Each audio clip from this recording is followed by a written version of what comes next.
مارکہ حق کو 1 سال مکمل، مرکزی تقریب آج اسلام آباد میں ہوگی، تیاریاں مکمل، صدر، وزیر اعظم، اعلیٰ عسکری قیادت، غیر ملکی سفارتکاروں سمیت دیگر اہم شخصیات شرکت کریں گی۔ جی ایچ کی راولپنڈی میں آج پروقار تقریب کا انعقاد کیا جائے گا۔ تقریب کے مہمان خصوصی فیلڈ مارشل سید آصم منیر ہوں گے۔ فیلڈ مارشل تقریب سے خطاب کریں گے۔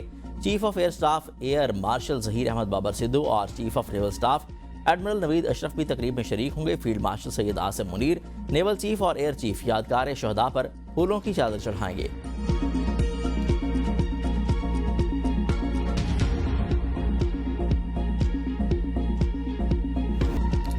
پاکستانی قوم کو مروب کیا جا سکتا ہے اور نہ ہی جھکایا جا سکتا ہے، ہر جہریت کا فوری اور مؤثر جواب دیا جائے گا۔ مارکہ حق کو 1 سال مکمل ہونے پر صدر اور وزیر اعظم کے پیغامات۔ صدر مملکت کا فیلڈ مارشل کو خراج تحسین، کہا کہ پاکستان ایک ذمہ دار اور امن پسند ریاست ہے، دشمن کی جہریت کا بھرپور مگر متوازن جواب دے کر دنیا کو اپنی دفاعی صلاحیت کا پیغام دیا۔ کشمیر کا مسئلہ اقوام متحدہ کی قراردادوں کے مطابق حل ہونا چاہیے۔ پاکستان کشمیری عوام کی اخلاقی، سیاسی اور سفارتی حمایت جاری رکھے گا۔ وزیر اعظم شہباز شریف نے کہا کہ پاکستان کا دفاع مضبوط ہاتھوں میں ہے، کوئی میلی آنکھ سے نہیں دیکھ سکتا۔ ہماری بہادر افواج نے دشمن کو عبرتناک شکست سے دوچار کیا۔ آزمائش کی گھڑی میں پاکستانی قوم سیسا پلائی دیوار بن گئی ہے۔ امریکہ ایران تنازع میں پاکستان کا ثالثی کا کردار دنیا بھر میں سراہا گیا۔ پاکستان امن کے لیے اپنی کوششیں جاری رکھے گا۔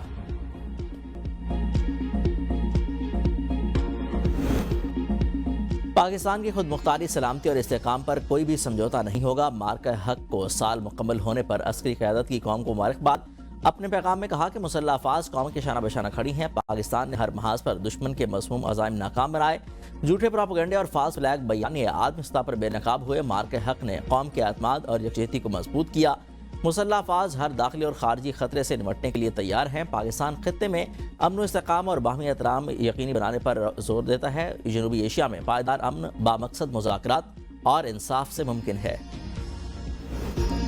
مارکہ حق کی تیاریاں۔ اسلام آباد اور راولپنڈی میں سیکیورٹی کے انتہائی سخت انتظامات۔ فیض آباد اور پیر بتھائی کے بس اڈے 2 روز کے لیے بند۔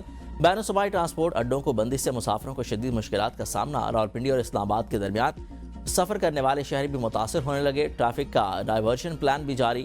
آر ٹی سیکٹری کے مطابق اڈوں کی بندش اسلام آباد میں تقریبات کے تحت سیکیورٹی پلان کا حصہ ہے۔ اڈے 2 دن بند رہیں گے۔ مسافروں کا کہنا ہے کہ متبادل سہولت کے بغیر بار بار اڈوں کی بندش کب تک رہے گی۔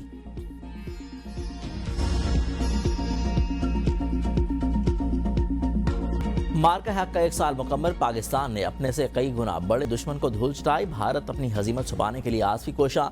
مارکہ حق کے ابتدائی 2 روز میں رافیل، معراج، سخوئی لڑاکا طیاروں سمیت بھاری نقصان اٹھانے والا بھارت عالمی سطح پر رسوا ہوا۔ 10 مئی کو پاکستان کی تاریخ ساز کارروائیوں نے بھارت کو بھاری نقصان سے دوچار کیا۔ پاکستان نے پٹھان کوٹ، بھٹنڈا، راجوڑی اور اڑی سمیت 26 فوجی مقامات کو کامیابی سے نشانہ بنایا۔ ان کارروائیوں کے دوران BrahMos missile depot, ballistic missile ذخائر اور S-400 دفاعی نظام کو ہدف بنایا گیا۔ پاک افواج نے اپنی برتری ثابت کرتے ہوئے دشمن کے دفاعی ڈھانچے کو ہرا کر رکھ دیا۔ بھاری نقصان اور عالمی سطح پر ہونے والی جگ ہسائی کے بعد مودی سرکار نے سفارتی راستہ اختیار کیا۔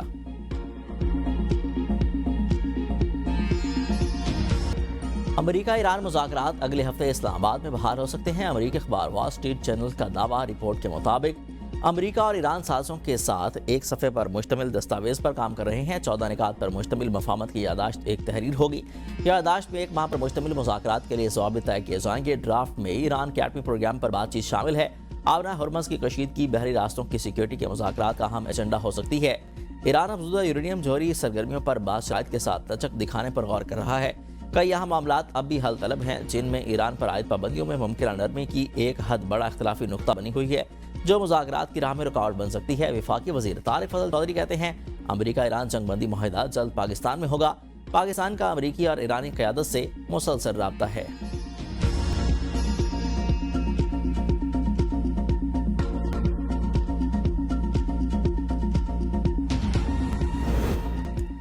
ڈونلڈ ٹرمپ کی پروجیکٹ فریڈم پھر شروع کرنے کی دھمکی۔ صحافیوں سے گفتگو میں کہا کہ اگر معاملات طے نہیں ہوتے تو ہمارے پاس دوسرے راستے بھی ہیں، شاید ہمیں پروجیکٹ فریڈم کی طرف لوٹ کر جائیں، لیکن اس بار پروجیکٹ فریڈم پلس ہوگا، جس میں کچھ اور چیزیں شامل ہوں گی۔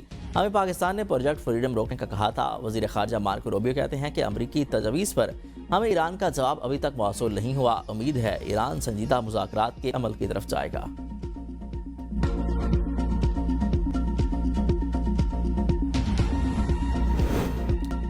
اپنا کام کر رہے ہیں، کسی ڈیڈ لائن پر کوئی توجہ نہیں دیتے۔ ترجمان ایرانی وزارت خارجہ اسماعیل بقائی کہتے ہیں کہ ایران امریکی تجویز پر غور کر رہا ہے، حتمی نتیجے پر پہنچے تو اس کا اعلان کریں گے۔ ایرانی افواج مکمل طور پر الرٹ اور صورتحال پر نظر ہے۔ صدر مسعود پزشکیان کہتے ہیں کہ ظلم کے خلاف جدوجہد ایرانی سرزمین کی تاریخ کا روشن باب ہے۔ استعمار اور استحصال کی پالیسی کی مستقبل کی دنیا میں کوئی جگہ نہیں۔ ایرانی نائب صدر محمد رضا عارف کا کہنا ہے کہ فوجی میدان، عوامی محاذ اور سفارتکاری ایران کے 3 بنیادی ستون ہیں۔ ہمارے انفراسٹرکچر کو نشانہ بنانے کی امریکی حکمت عملی ناکام ہوگی۔ حق دفاع پر ہمارا موقف مضبوط اور دو ٹوک ہے۔ وزیر خارجہ عباس عراقچی نے اپنا ہرمز میں رکاوٹوں کا ذمہ دار امریکی لاقانونیت کو ٹھہرا دیا۔ سربراہ نیشنل سیکورٹی کمیشن ابراہیم عزیزی نے کہا کہ اپنا ہرمز کے لیے لیگل رجیم بل تیار ہے۔ پارلیمانی سرگرمیاں بحال ہوتے ہی بل منظور کر لیا جائے گا۔ جنگ کے بعد پہلی بار ایرانی پارلیمنٹ کا اجلاس آج طرف۔ پارلیمنٹ کا اجلاس آن لائن ہوگا۔ تمام اراکین کو شرکت کے احکامات۔ اجلاس میں معاشی معاملات اور جنگ کے اثرات پر تبادلہ خیال ہوگا۔ ایرانی پارلیمنٹ کا آخری اجلاس 16 فروری کو منعقد ہوا تھا۔ ایران کے سپریم لیڈر مجتبیٰ خامنائی منظر عام سے غائب ہیں، پس پردہ رہ کر متحرک۔ CNN کے مطابق ایران کے نئے سپریم لیڈر سینئر ایرانی حکام کے ساتھ مل کر جنگی حکمت عملی تشکیل دینے میں اہم کردار ادا کر رہے ہیں۔ امریکہ کے ساتھ جنگ ختم کرنے کے لیے مذاکرات میں ان کی معاونت شامل ہے۔ ایرانی سپریم لیڈر صرف ان لوگوں سے ملاقات کر رہے ہیں جو ان کے پاس ذاتی طور پر آ سکتے ہیں یا پیغامات کوریئر کے ذریعے بھیج رہے ہیں۔ ایران کے سپریم لیڈر کے پروٹوکول کے آفیسر کے مطابق مجتبیٰ خامنائی کے پاؤں اور کمر کے نچلے حصے میں ہلکی چوٹ آئی ہے۔ ایک چھوٹا سا شیل کا ٹکڑا کان کے پیچھے لگا ہے، تاہم ان کے زخم بھر رہے ہیں اور وہ اچھی صحت میں ہیں۔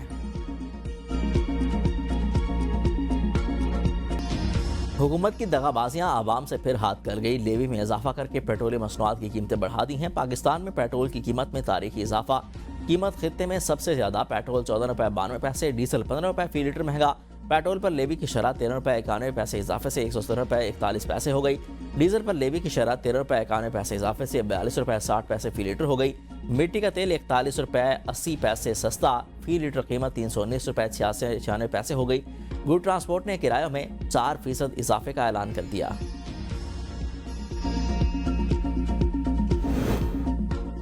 عوام پر پیٹرول بم گرانے پر اپوزیشن ناراض۔ P T I, J you آئی اور جماعت اسلامی کی حکومت پر کڑی تنقید۔ تحریک انصاف کا پیٹرولیم مصنوعات کی قیمتوں میں اضافہ، فوری واپس لینے کا مطالبہ۔ کہا کہ مہنگائی تاریخ کی بلند ترین سطح پر ہے، حکومت عوام کو ریلیف دینے میں مکمل ناکام ہو گئی۔ جے یو آئی کا کہنا ہے کہ حکومت نے عوام کو پسنے کا تہیہ کر رکھا ہے۔ دنیا میں تیل کی قیمتیں نہیں بڑھیں، صرف پاکستان میں یہ کھیل کھیلا جا رہا ہے۔ امیر جماعت اسلامی حافظ نعیم الرحمان نے کہا کہ حکومت نے پیٹرول کو کمائی کا ذریعہ بنایا ہوا ہے۔ پیٹرولیم لیوی کا پیٹرول کی قیمت سے کوئی تعلق نہیں۔ حکمران عالمی مارکیٹ کا نام لیتے ہیں اور بھاری لیوی عوام سے وصول کر رہے ہیں۔